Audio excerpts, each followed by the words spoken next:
been a software engineer for a handful of years now, and there are definitely some mistakes that I've made in which, I'm going to share those today, and hopefully sharing those is going to help you not make those mistakes. So the first one is not understanding an issue enough or diving into it too much. I feel like there's a balance here. So for example, let's say that you need to do some sort of background process in your application and you need to investigate how to use this service for doing that.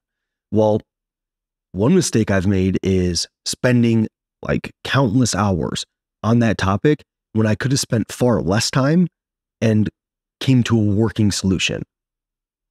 However, I've also made the opposite mistake to where I've just gone towards the first working solution I find, and then later I figure out that there would have been a better way to solve that problem if I would have just spent a little bit more time looking into other solutions. So this one's a tricky one, and it is definitely something that you will get better at the more experience you gain as an engineer, knowing like the level of diving into something that you should do, as going too deep and spending way too much time on something is an issue, and that's going to result in just decreased productivity and a lot of valuable time spent investigating something that really isn't going to have a huge effect in the long term.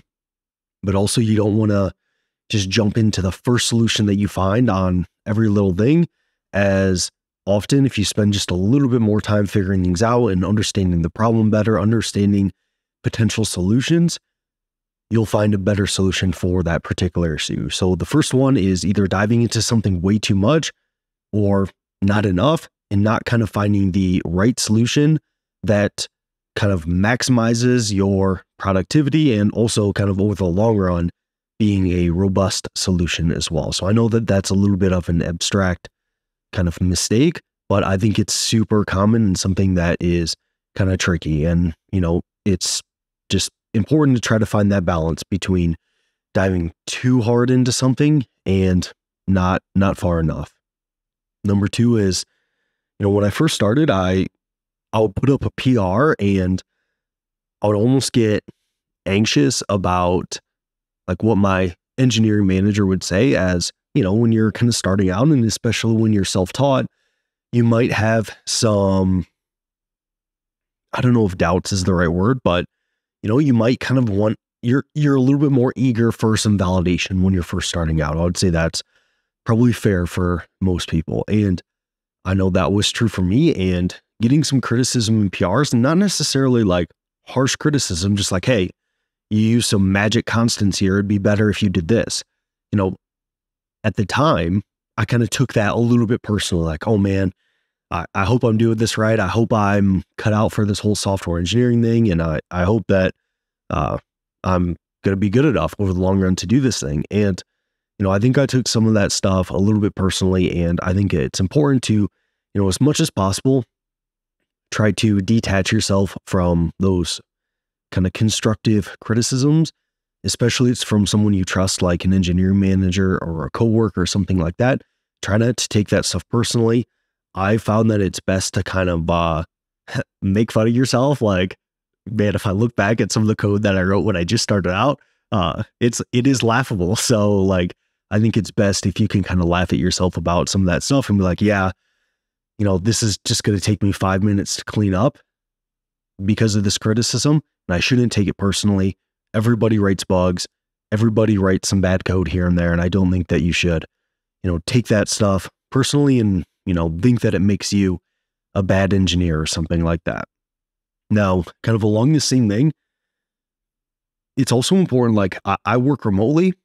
I think it's important to really try to pay attention about how you're communicating in this kind of, remote workspace. Like if you're using Slack, or, if you're texting back and forth with a coworker or something, and just being careful about how, or even if it's just a PR, being careful about how, like, when you write stuff to somebody, you don't necessarily have like the tone of your voice. You don't necessarily have like facial expressions and different things like that to convey that you mean something in like a harmless way.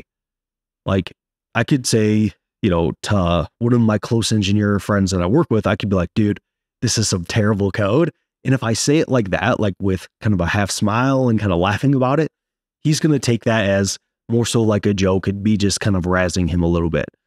But if I send him a Slack message and I say, dude, this is terrible code, he might take that like personally, like, are you joking? Are you serious? So I would say with kind of digital communication, just be careful about, I would say almost sugar coating things more than you think you need to. Now, don't be that person that's like over the top nice. I also find that to be just annoying, but just be careful about that digital communication and make sure that things are coming across how it's intended. Like I know my engineering manager at one point was like, hey, sometimes your messages come across as a little bit testy. And, that was good for him to say that. And I think that I was just getting kind of comfortable with him to where I was just being very blunt about stuff. And I needed to kind of dial that back a little bit more. And then number 3, working overtime and almost setting that expectation that I would do that. So I know when I first started, I was very eager to please. So I wasn't afraid to work 10 to 12 hours. And, to this day, I still like working. I'm still not afraid to do that.